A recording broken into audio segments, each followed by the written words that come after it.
Boa tarde a todas e todos, moitas grazas por estar aquí hoxe. Como sabedes, mañá hai unha movilización non só en Vigo, mas tamén. Entón, aproveitando un pouco esta semana de movilización contra o TTIP, decidimos facer dende a Marea de Vigo este acto para informar un pouco máis as que non teñades todos os datos de como vai este tratado. Ademais, temos a gran sorte de ter hoxe aquí tamén a Lidia Senra, eurodiputada no Parlamento Europeo, que tivo incluso a oportunidade de estar nese cuarto oscuro do TTIP, onde os parlamentarios poden consultar en condicións un pouco lamentables algunhas partes do tratado. Eu non son Rubén Pérez, por certo, algunhas xa o notaríades polo tono de voz. Desculpas, mas Rubén atópase agora mesmo nunha xuntanza en Santiago e alongouse bastante máis do previsto.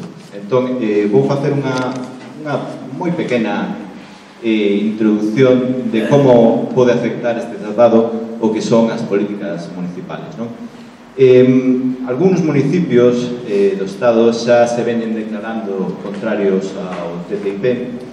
Eu creo que compre igual empezar comentando, por se non o sabedes, que a Marea de Vigo xa presentou no Pleno de Vigo o que é a moción tipo en contra do TTIP, onde os municipios se declaran en contra deste tratado, non? Foi rexeitada por ese ensaio de coalición que xa moitas veces vivimos na nosa cidade entre o Partido Popular e o PSOE. Xa sabíamos, dende o principio, cando presentamos esta moción, que do PP realmente non podíamos esperar outra cousa, non? Sorprende, ainda así, que tanto concelleiros como parlamentarios do Partido Popular, incluso con esa ideoloxía neoliberal que teñen, den a súa aprobación a un texto do que non coñecemos, en realidade, moita da súa letra miúda, non? Pero, bueno, era o esperado. En canto ao PSOE, bueno, o PSOE en Vigo que vos vou contar do PSOE en Vigo, non? Realmente tiñamos certas esperanzas de que tivéramos o seu apoio. Pero, bueno, como adoita pasar neste concello, cando a Marea de Vigo presenta algún tipo de moción, metódicamente sempre é rexeitada polo goberno municipal, non? Pero cando é un tema máis ou menos que eles consideran que pode resultar sensible de cara á cidadanía, a táctica sempre é a mesma. A táctica, neste caso, do PSOE de Abel Caballero, é sempre metódicamente presentar unha emenda que é inasumible, non? Nos presentábamos a moción do TTIP, onde queríamos declarar a Vigo como municipio contrario ao TTIP. Eles presentábamos unha moción que retiraba ese posicionamento contrario do Concello e que, en resumo, o único que pedía era que, bueno, que instásemos o goberno en Madrid a pedir máis transparencia, cando, bueno, o goberno en Madrid esa instancia non chegaría absolutamente en ningún lado, non? Entón, atropámonos ante un tratado que os que creemos con fervor ou incluso con fe en que o municipalismo é de onde teñen que sair todas as iniciativas políticas, que as iniciativas políticas teñen que ir da baixo arriba e non ao contrario, que vai afectar moi directamente o que son as xa de por sí moi escasas competencias municipales, non? E vou dar vou ser breve, repito, uns exemplos moi concretos.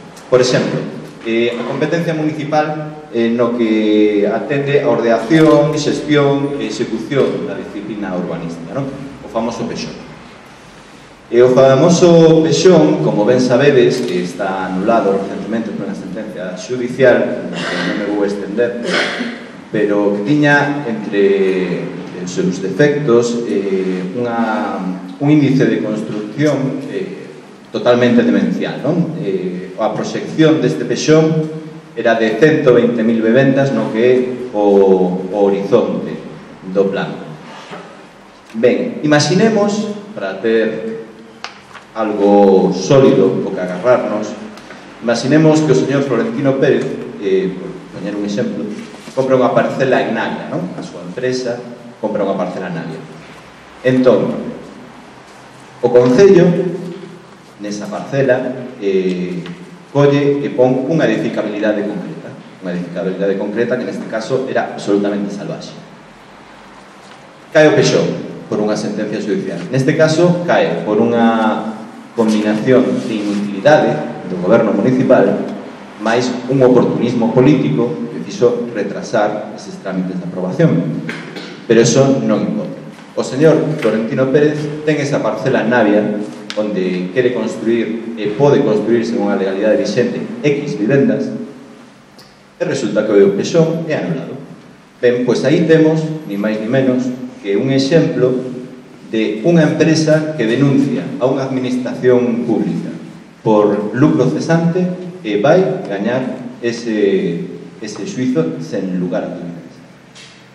Pero podemos poñernos incluso nun caso peor, non? Porque podemos dicir, bueno, a ver, dentro do posible, o goberno municipal o que pode facer é non estar como unha auténtica cabra, poñer unha edificabilidade, pois, bueno, que sexa razoable, estemos ou non estemos de acordo as diferentes forzas con esa edificabilidade, pero, bueno, unha edificabilidade de ser humano. Ben.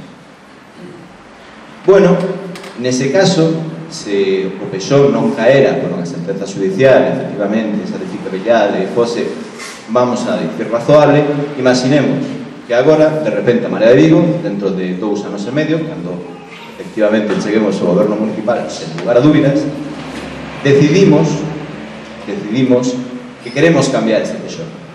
Ese pexón non nos sirve.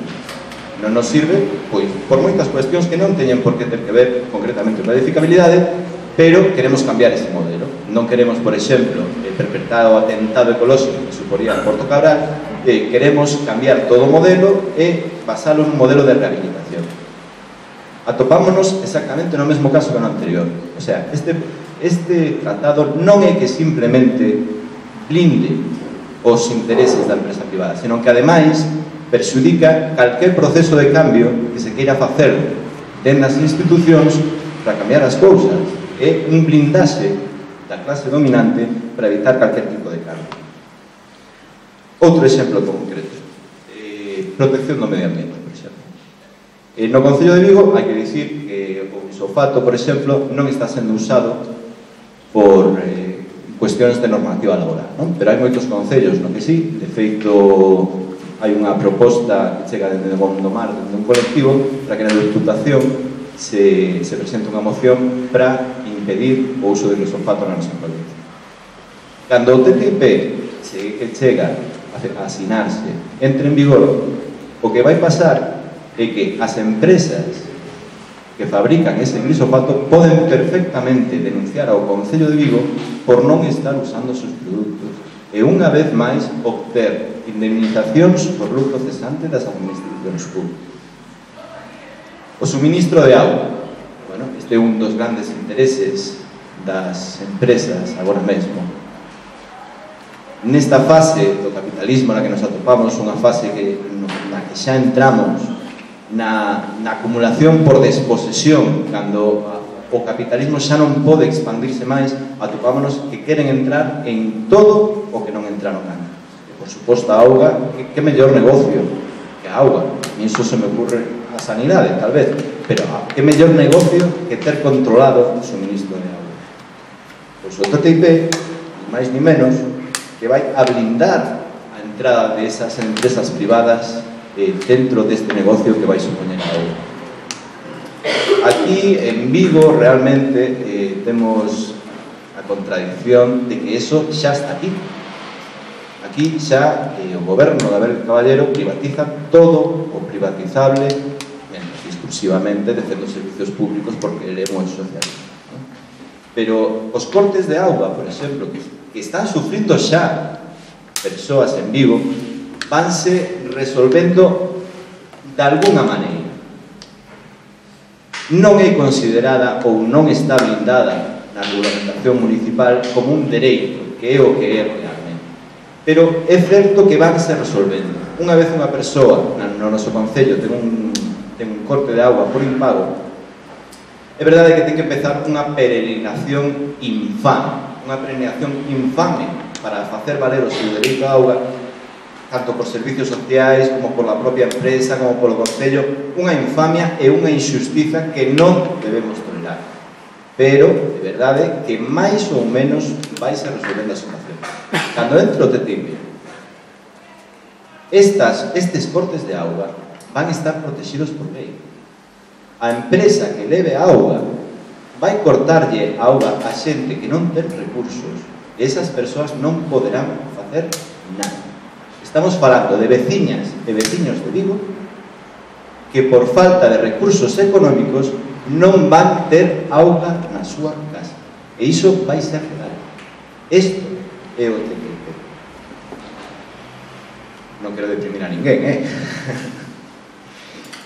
Os servicios sociais. Os municipios temos competencias ben en certo limitadas no que é o tema dos servicios sociais.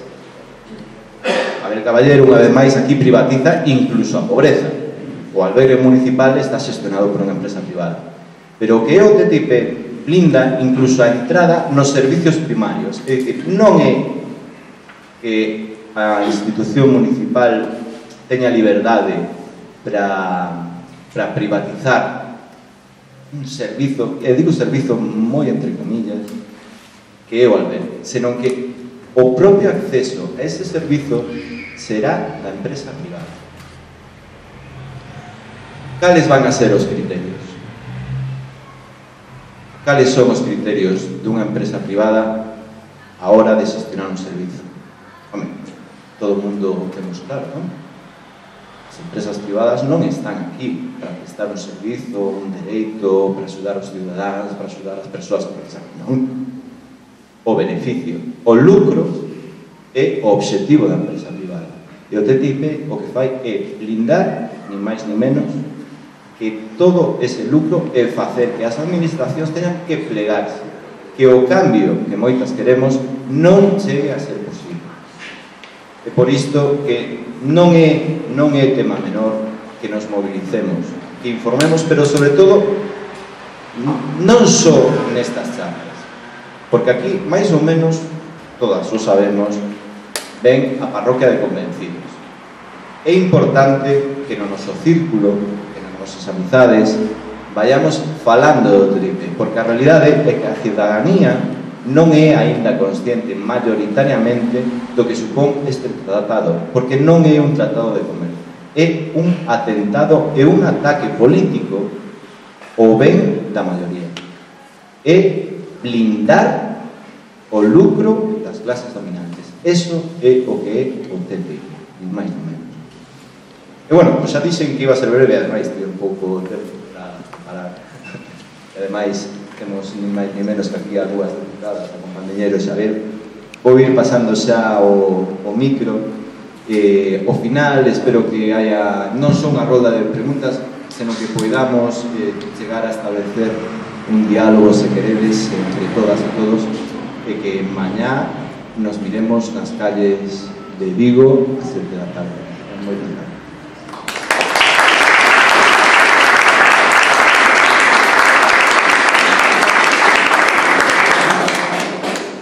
Hola, boa tarde.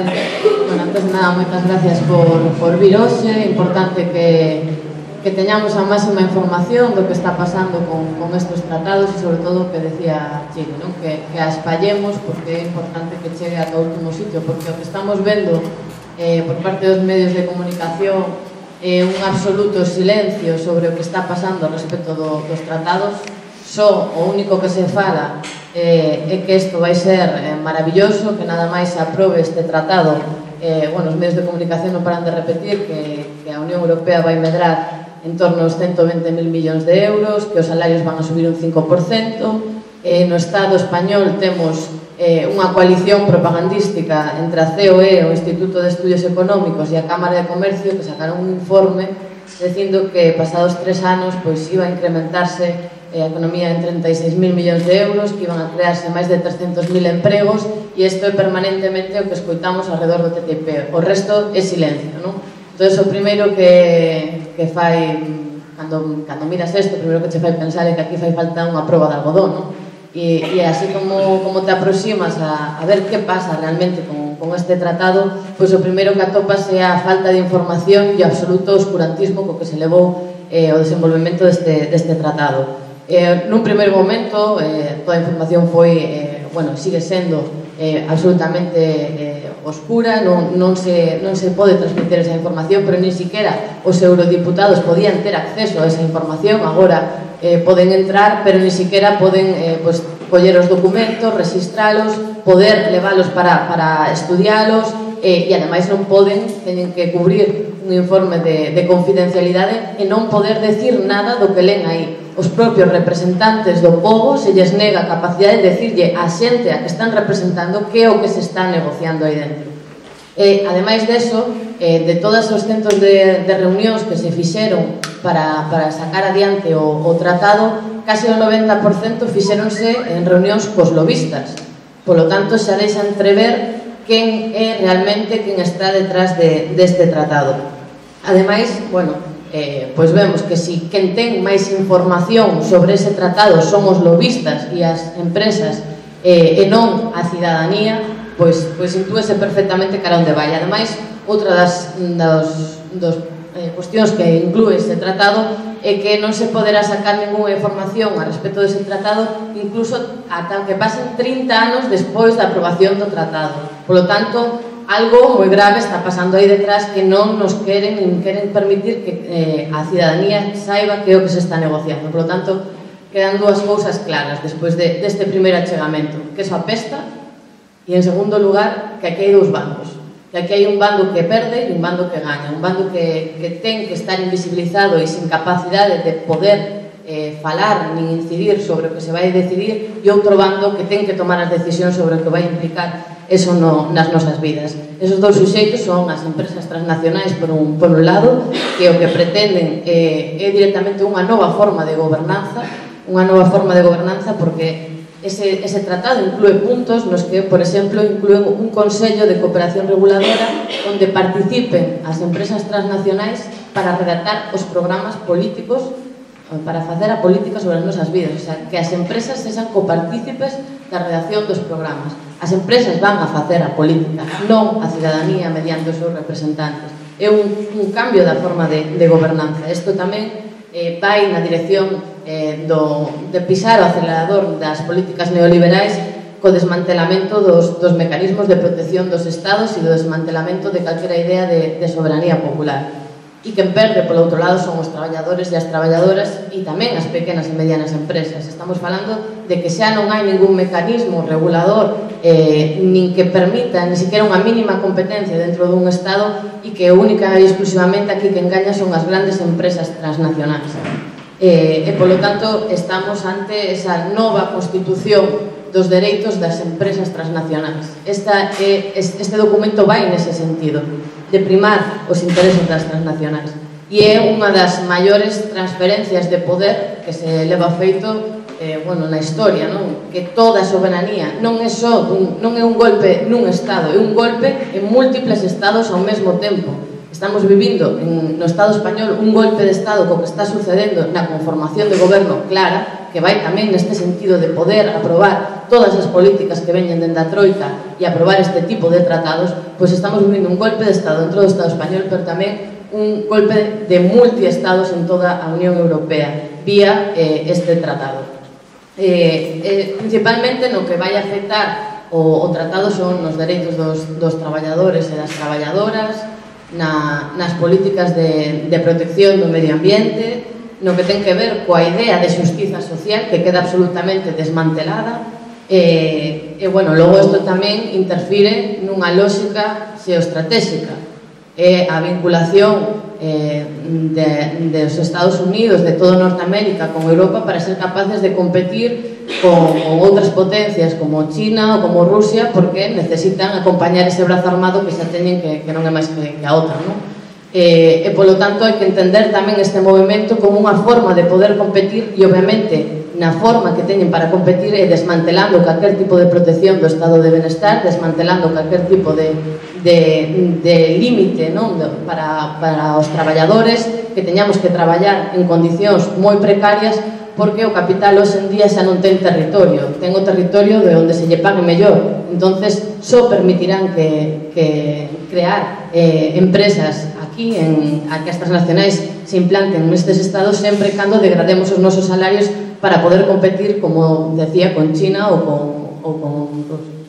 Eu quería simplemente dar un par de pinceladas de por onde vai o tratado. En cuanto á xustiza, o concepto de xustiza que pretende implementar, pois para que vos fagades unha idea, cada vez máis estas empresas transnacionais están demandando aos estados, están metendo aos estados en grandes xuizos multimillonarios, nin sequera porque o estado non incumpla, sino polas previsións que tiña esa empresa transnacional de uns beneficios que non lle chegaron. Polas previsións poden demandar os estados, e o que fai este tratado, o TTIP, é establecer uns tribunais imparciais en vez de ir pola xustiza ordinaria, crea novos tribunais especiais onde participan tamén as propias empresas, onde poden ter abogados os lobistas.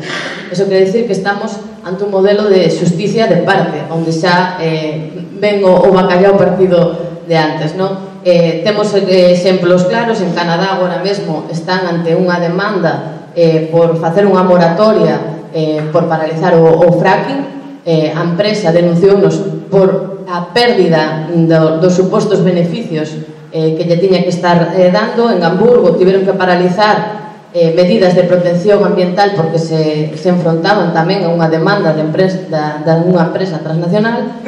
Ou, por exemplo, temos o caso dos Estados Unidos, onde por tratar de eliminar un oleoducto, a empresa Chevron pois quere demandar aos Estados Unidos pois lle exixe 15.000 millóns de euros para a paralización dese oleoducto.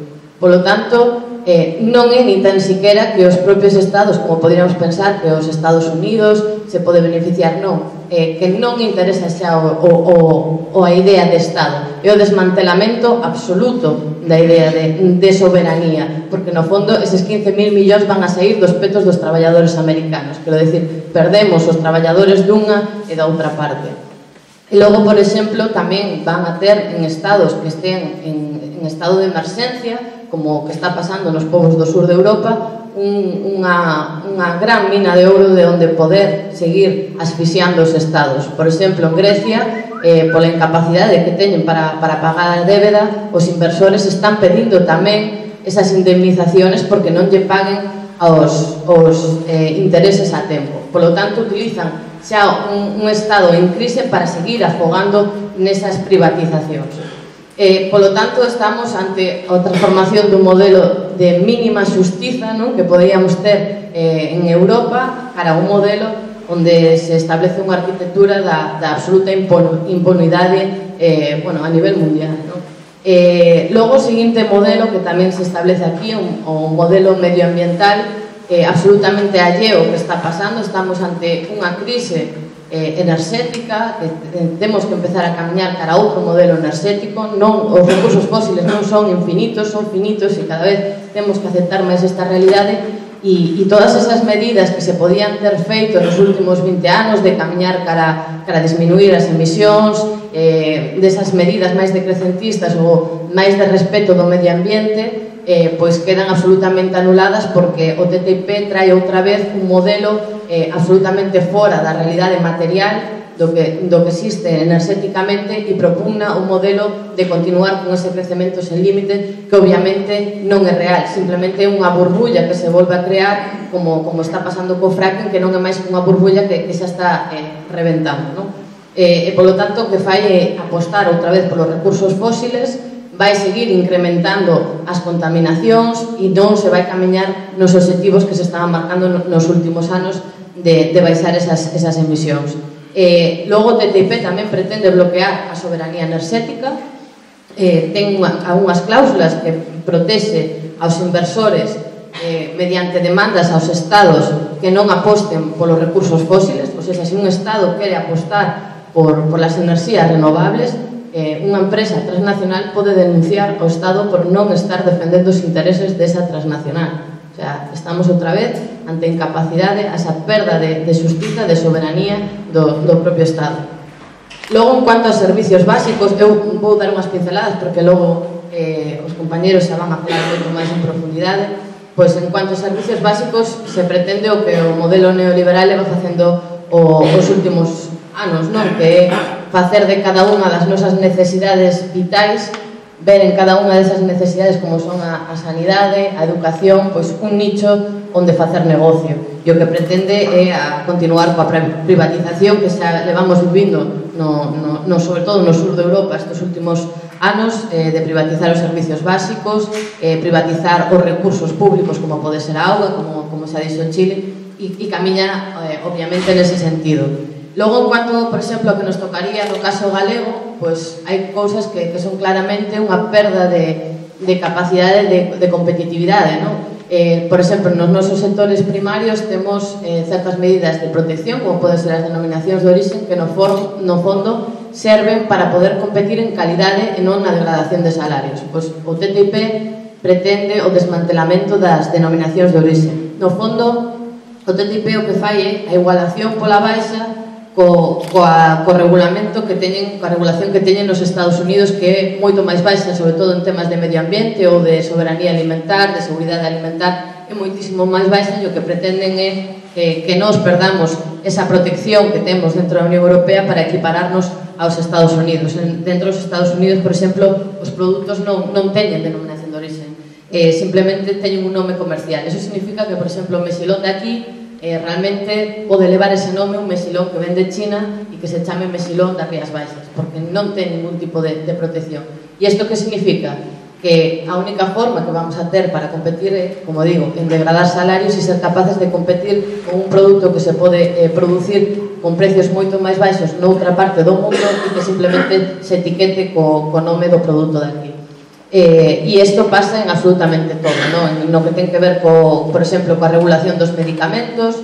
Nós temos en Europa leis moito máis protectoras que en Estados Unidos, pois baixaríamos esa protección, por exemplo, eso en cuanto a medicamentos ou en cuanto ao uso de pesticidas. Todo o que ten que ver con eso sempre sería a baixa, porque sabemos que nos Estados Unidos a presión dos lobbies é moito máis forte, e polo tanto estaríamos obviamente perdendo. Logo, no que ten que ver cos dereitos laborais, pois iríamos no camiño que levamos nos últimos tempos coas reformas laborais tanto do Partido Popular como do Partido Socialista, que seguir desmantelando calquer tipo de protección dos traballadores e das traballadoras. Estados Unidos tamén ten unha menor protección laboral. Por exemplo, as empresas en Estados Unidos agora mesmo están pedindo que non se paguen as vacacións, por exemplo, non teñen os permisos de maternidade e de paternidade, nin permisos de lactación, que eso, no fondo, é unha forma de que quen xa está nunha posición de máis desvantaxe, como somos as mulleres,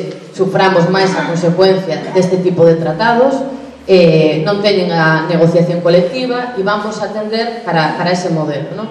Incluso as empresas norteamericanas están tratando de que non haxe salario mínimo. O sea, poderíamos acabar no Estado español non tendo ni siquiera un salario mínimo profesional. E isto é principalmente o modelo que queren desenvolver. Eu quería deixar simplemente unha reflexión final. Moitas veces pensamos que aquí, que en Europa non nos pode pasar esas cousas malas que lle pasan no terceiro mundo, non? Sempre temos esa visión eurocentrista de, bueno, ao final son os de Latinoamérica os que lle está pasando ese golpe de Estado. Oriente Medio, parece que sempre viviron 400 anos por detrás nosa. Non somos os que sabemos, non? E os que somos a tecnoloxía e somos o... Non, pode pasar aquí. E iso é un dos primeiros mitos que hai que romper, non? Porque sempre dentro dos medios se trata de vender que isto é unha crise puntual, que todo se desenvolve en positivo cara arriba. Sempre decimos, pero se estamos no século XXI, no século XXI sempre temos que estar mellor que no século XX. Non, isto é unha correlación de forzas, é unha batalla, un combate que podemos perder. Entón, o primeiro que temos que desmantelar é eso, é creernos igual que o resto, que aquí nos pode pasar exactamente o mesmo que lle pode pasar a un traballador en calquera outra parte do país, e que o que nos vai a pasar a nós tamén é parte do que lle vai pasar aos traballadores en Estados Unidos. E temos que ter claro que isto é un combate global, e sobre todo eso, non? Que tamén neste modelo, que neste momento que estamos vivindo unha crise tan grave e un ataque e unha embestida tan grave do modelo neoliberal, non quedan espacios intermedios, non hai grises dunha socialdemocracia porque non hai mínimos para xestionar, non hai capacidade nesta embestida tan forte para unha redistribución mínima da riqueza que se viu facendo dende a Segunda Guerra Mundial.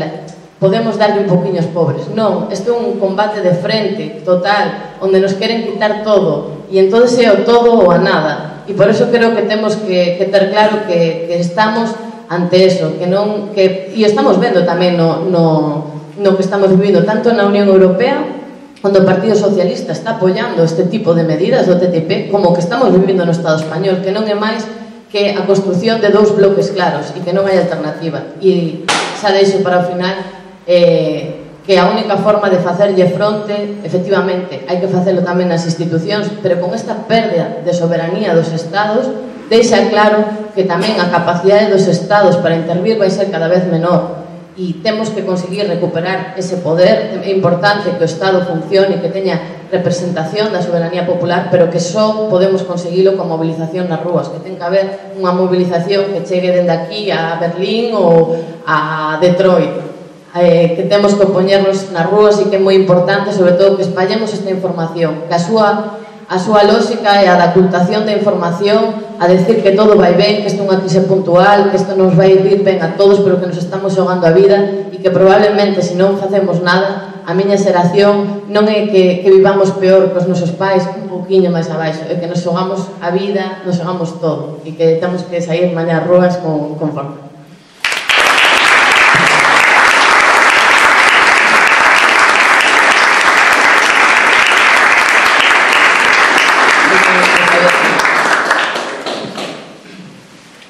Boa tarde a todas e a todos. Outono de Resistencia. Entre o 8 e o 15 de outubro, centos de miles de persoas participarán en concentracións, actos de esclarecemento como este, manifestacións. E nós tamén, nós mañá 15 de outubro, baixaremos dende a Vía Norte ata a Farola para denunciar non só o TTIP, senón todos os outros tratados de libre comercio que neste intre se están a negociar no mundo en segredo ás costas dos povos. E cando nos manifestemos, cando baixemos por Urzaiz, estaremos a denunciar os plans da verdadeira clase dominante da nosa época, da clase corporativa, da clase capitalista internacional, da clase de Davos. Intentaremos loitar contra os seus plans, intentaremos frustrar os seus plans. E que sabemos de esa clase? E que papel xogan os tratados de libre comercio nos plans desa clase que nos goberna, que domina, que nos domina, que modela, que redeseña a sociedade?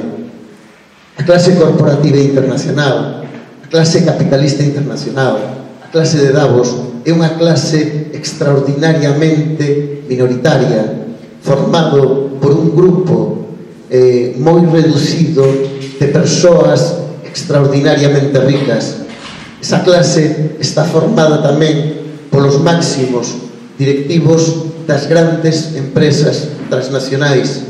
Esa clase está formada tamén polos máximos dirixentes dos organismos de goberno da economía da tríade: Europa, América do Norte e parte de Asia, o Banco Mundial, o Fondo Monetario Internacional, o Banco de Pagamentos Internacionais, o Banco Central Europeo, a Comisión Europea. Dúas notas, dous apontamentos sobre esa clase. É unha clase que concentra riqueza e poder como ningunha outra clase na historia. É unha clase en sí e para sí, consciente de cales son os seus intereses e que actúa organizadamente para os defender e para os promover. Desenvolvo un pouco estes dous apontamentos. Esa clase concentra riqueza e poder como ningunha outra na historia. Fixádevos, as 25 persoas máis ricas do mundo, con datos de finais de 2014, Carlos Slim, accionista del País, Warren Buffett, que posúe máis de 30 xornais regionais nos Estados Unidos,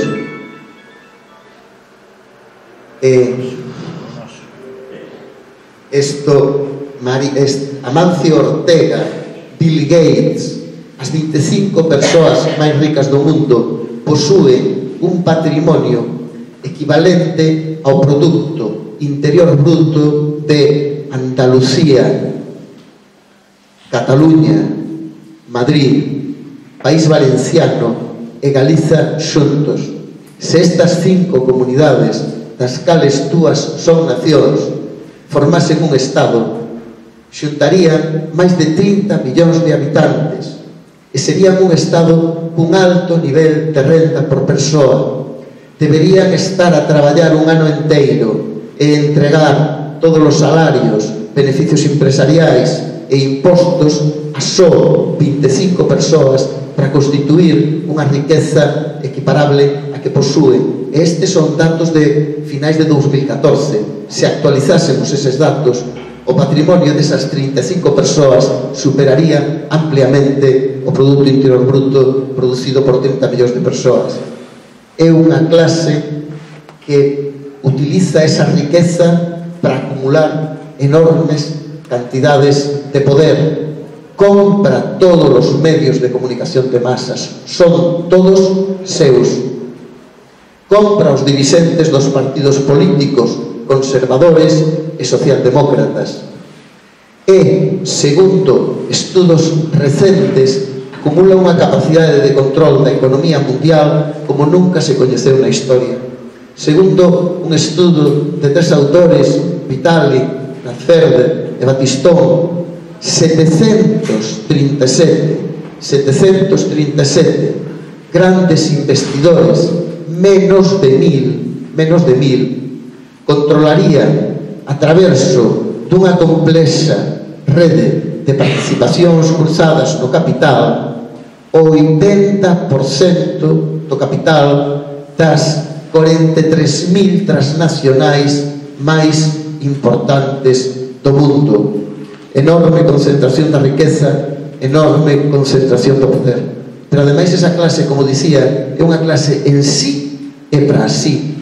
Unha clase que dende hai máis de 30 anos desenvolve unha ofensiva organizada, unha ofensiva teimuda, unha ofensiva inteligente, porque dispoñen de moitos medios humanos e de moitos medios materiais, desenvolven unha ofensiva para mudar a economía e para mudar as sociedades en defensa dos seus intereses.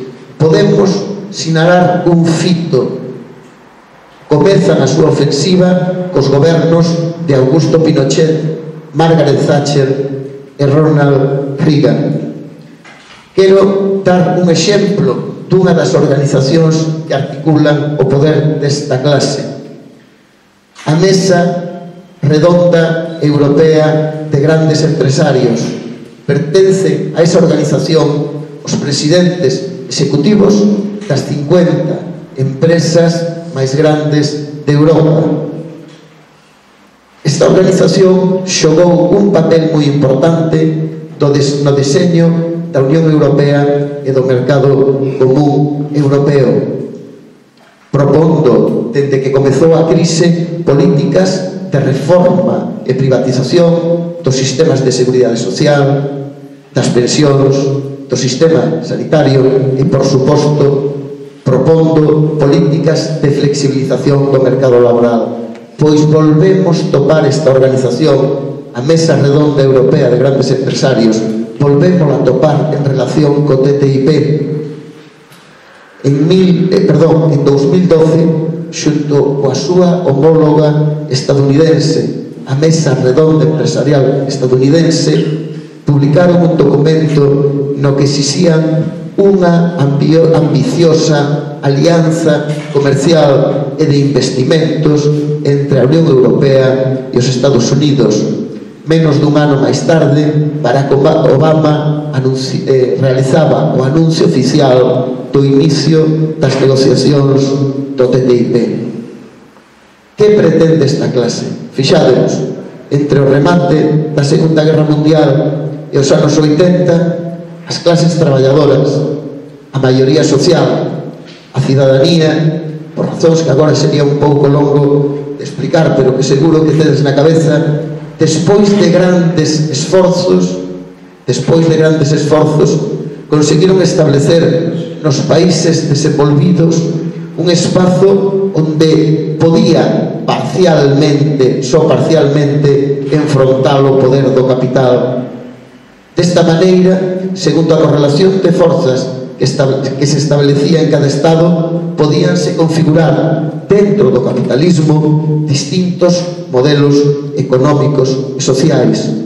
Podíase decidir sobre o peso do sector público empresarial, porque en toda Europa houbo amplos sectores públicos empresariais. Podíase decidir sobre a distribución da renda, podíase decidir sobre a extensión dos servicios e prestacións públicas, podíase decidir sobre política monetaria, podíase decidir sobre a existencia e o peso e a importancia da banca pública, podíase decidir sobre a legislación que favorecía ou dificultaba a organización sindical, sobre o obxectivo de inflación, sobre o grao de apertura ao comercio exterior.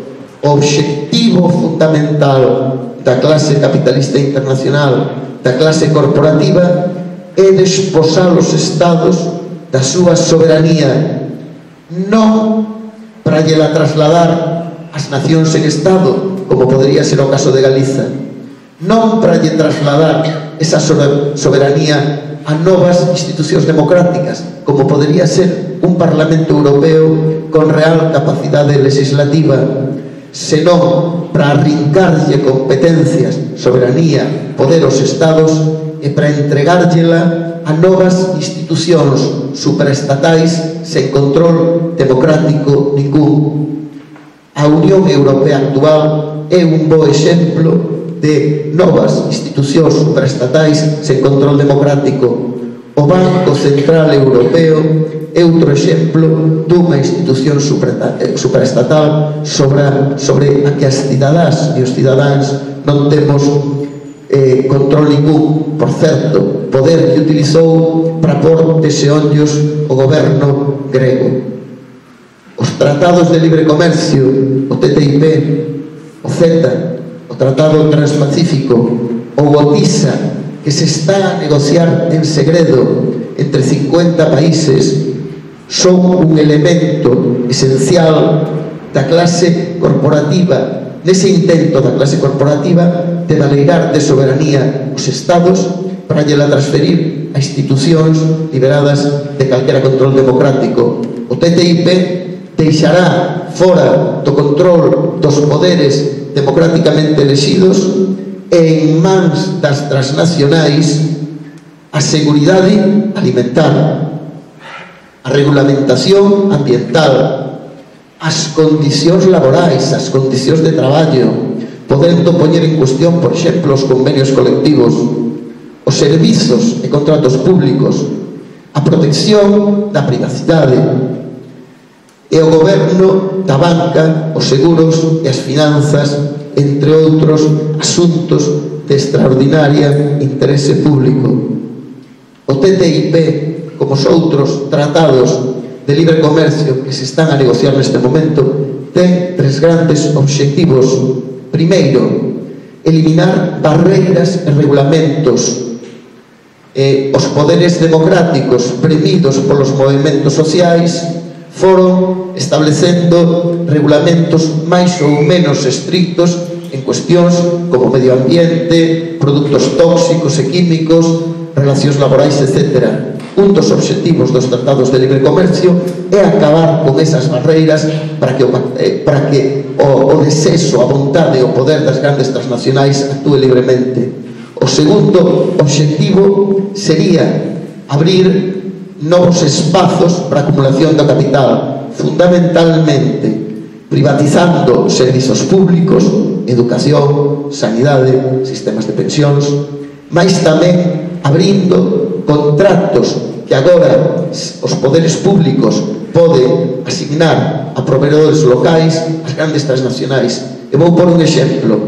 Un goberno democrático podería decidir extender, universalizar o servizo de comedores escolares e establecer por lei que os comedores escolares debese fornecerse en produtores locais, reducindo así a distancia e o transporte entre produtores e consumidores. Isto podría ser posto en cuestión despois da aprobación do tratado polas transnacionais na medida en que limitaría a libre competencia. E por último, terceiro obxectivo dos tratados de libre comercio, mudar o estatus das transnacionais, elevando as transnacionais a un estatus equivalente, equiparável ao dos Estados-nacións. Isto sería extraordinariamente grave de o permitirmos, porque sería unha verdadeira mudanza de civilización cultural e política. Por iso hai autoras que cualifican a negociación dos tratados de libre comercio como un verdadeiro golpe de Estado económico mundial. E iso é o que serán se permitimos que se aproben e se poñen en funcionamento. Non quero estenderme máis, só quero rematar cunha reflexión. Quizáis 1989 foi o punto álxido no dominio político, económico, mas tamén ideolóxico e cultural da clase corporativa, mas aparecen fendas no seu dominio, primeiro na rebelión nos países sudamericanos que foron quente comezar unha década progresista que agora é puesta en cuestión con sucesivos golpes de Estado mediáticos e parlamentares, mas tamén en Europa e mais tamén na Gran Bretaña e en Estados Unidos comeza a haber signos de rebelión e de ruptura da hexemonía ideolóxica e cultural da clase corporativa. E para non estenderme máis, só vou citar un, e logo, se acaso, no debate poderíamos falar un pouquinho máis, pois o caso de Bernie Sanders, un dos dous únicos socialistas que se moven polas rúas de Washington, e que foi necesario que o comité electoral do Partido Demócrata actuase beneficiando a candidatura de Hillary Clinton para que non se convertese no candidato do Partido Demócrata ás eleccións presidenciais. É só un elemento máis. Penso que estamos comezando esa ruptura coa hexemonía cultural e ideolóxica da clase corporativa, mais a rebelión debe estenderse xeográficamente. Necesitamos alianzas supraestatais, Portugal, Galiza, Euskadi, Cataluña, os outros povos de España, Grecia, quizáis Italia. Necesitamos alianzas supraestatais e a rebelión debe profundizarse. Debemos gañar en comprensión de quen é o noso inimigo e que necesitamos facer para o derrotarnos. E nada máis, moitas gracias.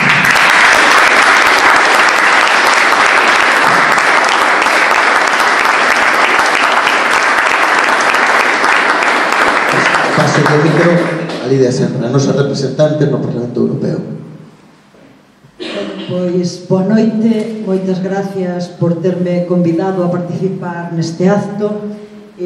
Levanse dito xa moitas cousas aquí, eu vou intentar non repetilas, centrar un pouco a miña intervención en dúas cousas. Unha, o CETA son as siglas do acordo con Canadá, un acordo que se chama literalmente Acordo Económico e Comercial Global, que é o acordo entre a Unión Europea e Canadá, que xa é unha realidade. Digo que xa é unha realidade porque se falamos do TTIP estamos falando de negociación en proceso, pero se falamos do CETA estamos falando xa dun texto negociado, acordado, e que falta únicamente que os gobernos dos estados da Unión Europea e e Canadá o asinen, e logo a ratificación do Parlamento Europeo, e logo explicarei un pouco despois o proceso como está, porque este é un tratado que ten que ser ratificado tamén polos Estados membros, polos parlamentos dos Estados membros.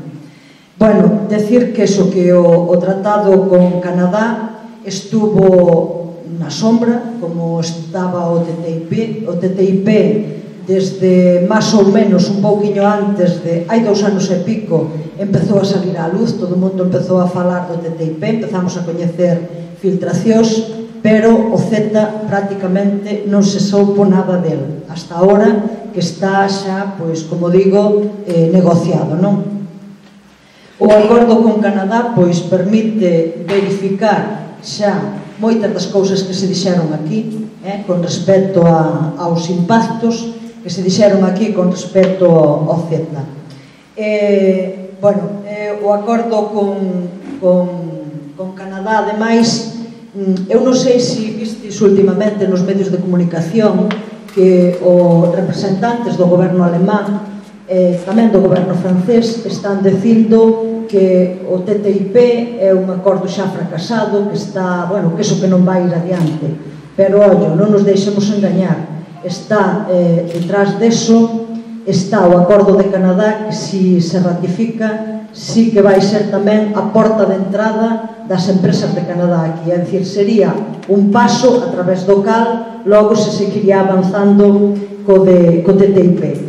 Hai datos interesantes que, por exemplo, se o CETA vai adiante, a influencia que podan ter os lobbies canadienses e as grandes empresas canadienses, hai que sumar a influencia das grandes empresas estadounidenses. En Canadá operan 24.000 empresas estadounidenses, co cal, a través de Canadá, poderían demandar o Estado español, por exemplo, pois, co que se falou antes aquí, non? O tema da protección das inversións. Decir tamén que este acordo é un acordo, tanto o TTIP como o CETA chámanselle acordos de nova xeneración por dúas cousas, porque van máis alá do que eran os tratados, os acordos comerciales convencionais, que iban fundamentalmente a cuestión arancelaria, a facilitar, a reducir os aranceles para facilitar o comercio, pero estes van máis alá, que tamén é o que se estuvo falando aquí, van máis alá en canto que o que se intenta é aproximar as legislacións de ambas partes, non? Neste caso, a legislación de Canadá e a legislación vixentes na Unión Europea, ou no caso do de Estados Unidos, o que se comentaba antes, non? Desa homologación das legislacións, de todo tipo de legislacións, non? E a outra particularidade que teñen, por iso se chaman acordos de nova xeneración, é o da protección das inversións hasta o punto de que as multinacionales van ter máis dereitos dentro dos propios países, na propia Unión Europea, que as empresas locales ou que as empresas dos propios países, non? Entón, son dúas características deste tipo de acordos que son un pouco diferentes do que viñan sendo os acordos hasta a actualidade. O Tratado de Canadá empezouse a falar del no ano 2002, cando se empezou a falar deste acordo, eu tuve a ocasión de entrevistarme naquel momento como membro da dirección da Coordinadora Labrega Europea, de entrevistarme con organizacións sociales de Canadá que viñeron aquí a falar con nós para poñer xa encima da mesa as preocupacións que tiñan e fundamentalmente na cuestión da privatización dos servicios municipais, servicios que se estaban prestando nos concellos en Canadá e que era un obxectivo da Unión Europea pois intentar entrar as empresas europeas no comercio de servicios en Canadá, e era unha preocupación moi forte naquel momento, non? E que, bueno, que hoxe está plasmada, non vou entrar moito máis porque xa se falou e non vou a profundizar moito máis nesto, non? Decir tamén que con respecto a este acordo, o CETA,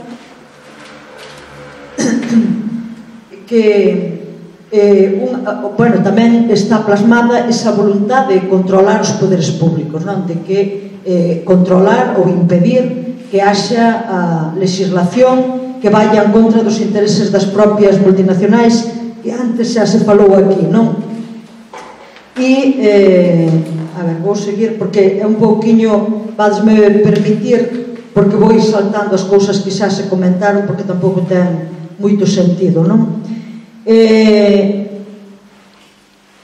Hai unha cuestión que se introduce no acordo con Canadá que é importante e creo que non se comentou, que é a irreversibilidade nas privatizacións. Xunto coas privatizacións hai unha cláusula que vai facer prácticamente imposible volver atrás, ou polo menos o que pretenden, volver atrás as privatizacións.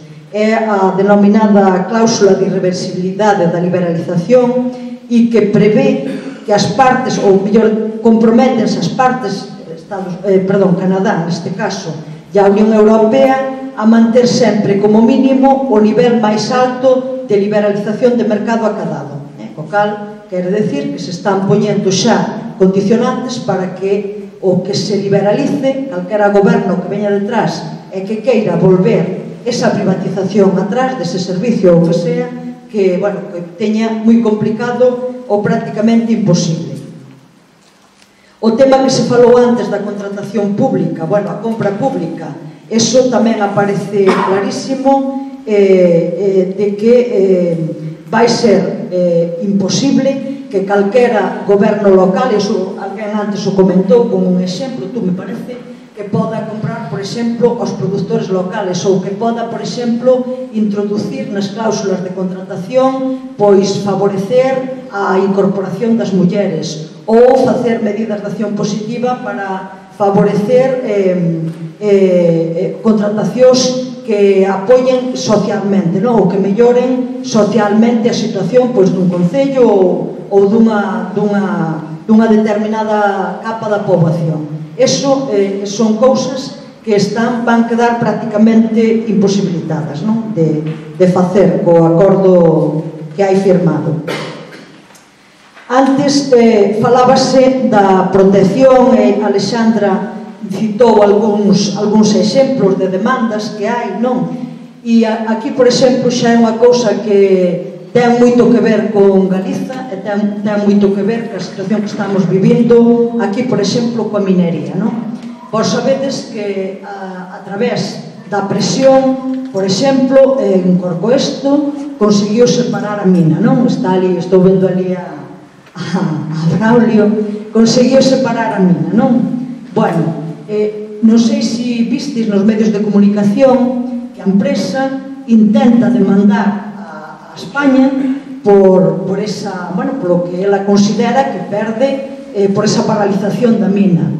E como non hai ningún acordo firmado neste momento con Canadá, pois a través non pode aínda agarrarse porque o acordo non está ratificado, pero está intentando demandar a España porque esta empresa ten unha filial en Panamá e España ten un acordo con Panamá, está intentando demandar a España vía ese acordo que ten España con Panamá. Se o tratado este vai adiante, xa non lle fai falta buscar ningún subterfuxo porque xa directamente ten a posibilidade de facer esa demanda. Falou antes, Alexandra comentou o impacto, por exemplo, nas denominacións de orixe, non? Isto xa está negociado e é ademais unha pregunta contestada pola Comisión Europea, unha pregunta que lle fixen eu. Dícese no acordo que hai,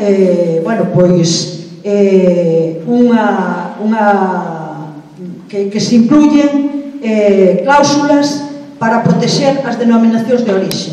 Eu fixen unha pregunta porque en Galicia temos denominacións de orixe, temos bastantes denominacións de orixe, non? Temos ternera galega, temos Rías Baixas, temos Ribeiro, temos Valdeorras, etcétera, non vou citar todas, non? Eu fixen unha pregunta, solo hai nese listado de protección, no acordo, hai solo en toda a Unión Europea incluídas 145 denominacións. A Unión Europea ten máis de 1000 denominacións de orixe. Hai 23 do Estado español e galega ninguna. Nos, no acordo con Canadá, non hai absolutamente ninguna denominación de orixe galega que figure no listado de denominacións que quedan protegidas nese acordo. Esa é unha realidade. Eso témolo aí xa, non? Carne de vacuno é un sector tremendamente sensible. Que teñen acordado? Bueno, pois teñen acordado, e isto tamén contestación do comisario, non é xa posibilismo, é realidade, non? Teñen acordado unha... Vamos a ver, espera, xa de encontrar o dato, vou estar aquí.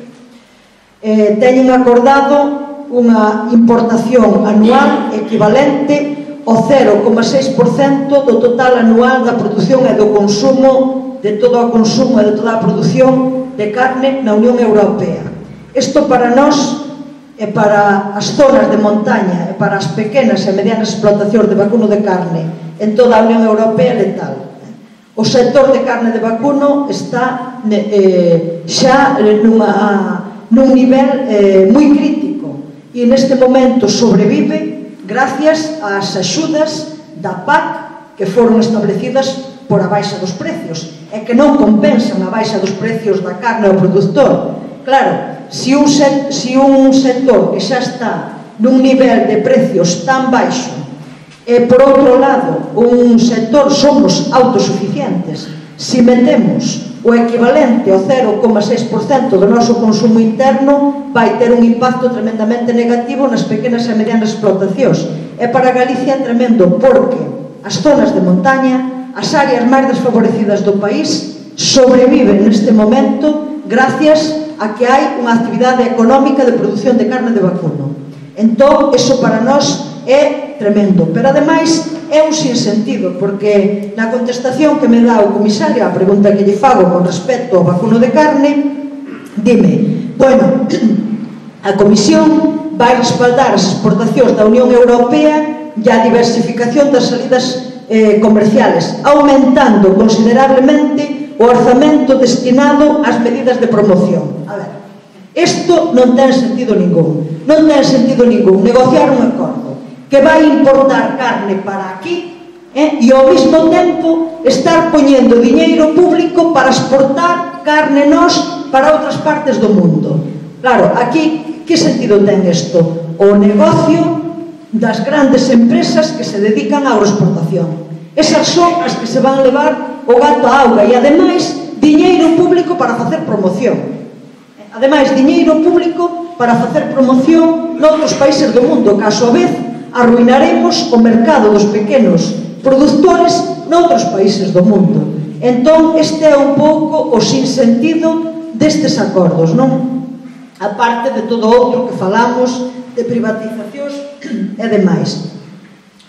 Que máis realidades do acordo de Canadá que teña por aquí así para bueno, creo que basicamente eso. Despois, se queredes, pois podemos concretar máis, porque hai moitas máis cousas, pero que están un pouco na línea do que xa foron dicindo con respecto ao acordo de Estados Unidos. E a mí o que sí que me interesaría moito ahora que me darades 5 minutiños, non sei se é algo que me levo pasado de tempo, nin se me levo pasado, para explicar un pouco como está a situación con respecto á ratificación, porque eu creo que isto é moi importante e é o que nos vai dar ánimos e para seguir adiante, porque ahora mismo están tendo dificultades para firmar os estados o acordo de Canadá.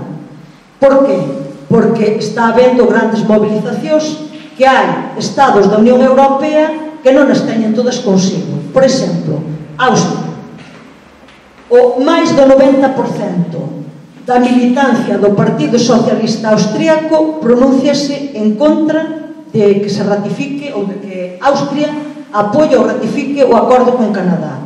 Entón, o primeiro ministro ahora mismo está pensando ver que fai, porque ten o 93% do Partido Socialista, da base de todo o Partido Socialista, dicindo, fixeron unha votación interna e están dicindo que non queren un acordo. Eso é un tema que pon pois aí un problema. Segundo problema, importantísimo, Bélxica, para firmar o goberno federal belga, para firmar o acordo de Canadá como goberno, necesita que as rexións belgas, os parlamentos, os gobernos logo das rexións belgas lle den o consentimento, e necesitaos de todas. Pois agora mesmo a Federación da Rexión Valonia-Bruselas pronunciouse xa en contra do acordo, pero ademais en contra de ratificar de que o goberno belga firme.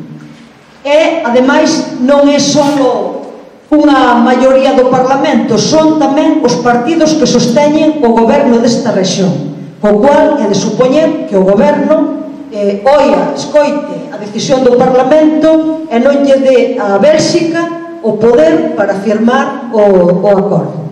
Co cal, aí xa, bueno, hai unha cousa a que agarrarse. Tiñan previsto, a Comisión Europea, tiñan previsto facer un cumio o día 27 de outubro entre Canadá e a Unión Europea para firmar o acordo. Entón, claro, o acordo está negociado, está para firmar, pero están tendo problemas. Hai outra serie de gobernos que tamén estaban poñendo problemas por distintas razóns. Eran 9 estados da Unión Europea que están poñendo problemas para firmar este acordo. Algúns xa os convenceron, porque a Comisión promételles, firma con eles como unha especie de declaración a carta, non? Dicindo, que vos preocupa a vos o tema dos visados? Pois vamos comprometernos a que vamos arreglar o asunto dos visados. Que lle preocupa a Rumanía? Pois non sei tal cousa, pero claro, chegaron ao tema de Bélxica e o tema de Austria, que aí Valonia, a rexión valona, xa creo que foi onte a votación, tamén se pronunciou en contra da declaración que lle ofrecía a Comisión Europea, co cual aí teñen problemas. Entón, non sei se acabarán movendo ou non, pero hai, e isto todo é froito da presión. Se non houbera presión popular, non tiñan estas dificultades. Entonces, ese é un pouquiño como está ahora mismo o tema. Decir outro par de cousas. Houve xa unha batalla co tema de Canadá entre algúns estados, porque a todo isto o goberno español amén, aí non hai discrepancia ninguna, son os primeiros da fila en apoiar o que poña por diante a Unión Europea. Pero, sin embargo, aquí xa se empezou a polémica en ver que clase de tratado era. Que significa isto? O tratado, aquí sabedes que a competencia para negociar os acordos ten a Comisión Europea. Os estados autorizan a negociación e a Comisión negocia. E despois, a ratificación, se o tratado é misto, se o tratado non é misto, a ratificación fana o Consello, os estados membros logo, que asinan, e o Parlamento Europeo. Ten que haber, ratificación por parte dos dous organismos, pero se o tratado é misto, teñen que ratificar tamén os parlamentos dos estados. Que quere decir que un tratado sea misto? Considérase que un tratado é misto cando a aplicación dese tratado conleva a modificación de legislacións estatais. Entón, a primeira batalla xa tuveron aí. A Comisión decía que non era misto, porque a Comisión sabía que igual ou intuía que tería menos problemas, e había estados membros que non entraban polo aro e que reivindicaban, e é verdade que se van modificar seguramente legislacións estatais. Por exemplo, estou me acordando agora que creo que non comentamos moito no anterior, todo o que ten que ver co principio de precaución, non? Entón, a cuestión é que ao final a Comisión lle quedou máis remedio que acceder e declararlo como acordo misto, pero quere que se aplique provisionalmente antes de que os estados o ratifiquen. E aí hai outra gran batalla, e aí hai outra gran batalla que ademais temos que dala no Parlamento do Estado, porque si o acordo entra en vigor no momento en que o Parlamento Europeo e o Consello o ratifiquen, bueno, despois os Estados irán o ratificando, pero o mal xa se empeza a facer, non? Xa empezan a poñerse cousas a andar que logo é moito máis difícil de botalas para atrás. Entón, aí hai outra batalla que hai que dar e que hai que intentar pois que se posicionen para que o tratado, no caso de que se ratificara, non poda entrar en vigor hasta que todos os Estados membros o teñan ratificado tamén, non? Esa é outra gran batalla. Entón, bueno, pois as cousas están máis ou menos nestes términos. Temos, por un lado, a dificultad que teñen ahora mismo para asignar os Estados por esas cuestións que comentamos. Entón, non sabemos cando vai vir aínda, cando vai chegar o acordo ao Parlamento Europeo, porque primeiro teñen que firmalo os Estados. Bueno, a firma esa que se ten que dar. E despois está, no caso de que, bueno, a ratificación acabara facéndose, esta batalla que temos que xa empezar a librar tamén con respecto a que non poda entrar en vigor antes de que o ratifiquen os Estados. E eu creo que, bueno, máis ou menos os términos están aí, non? Eu creo que vou deixalo aquí porque falouse moito. Despois, se queredes algunha aclaración sobre o de Canadá, pois podo dala. É unha cousa que non comentara e que, bueno, que eu controle, porque isto cada día pois vas vendo algo novo, non? E, bueno, deixámolo aí.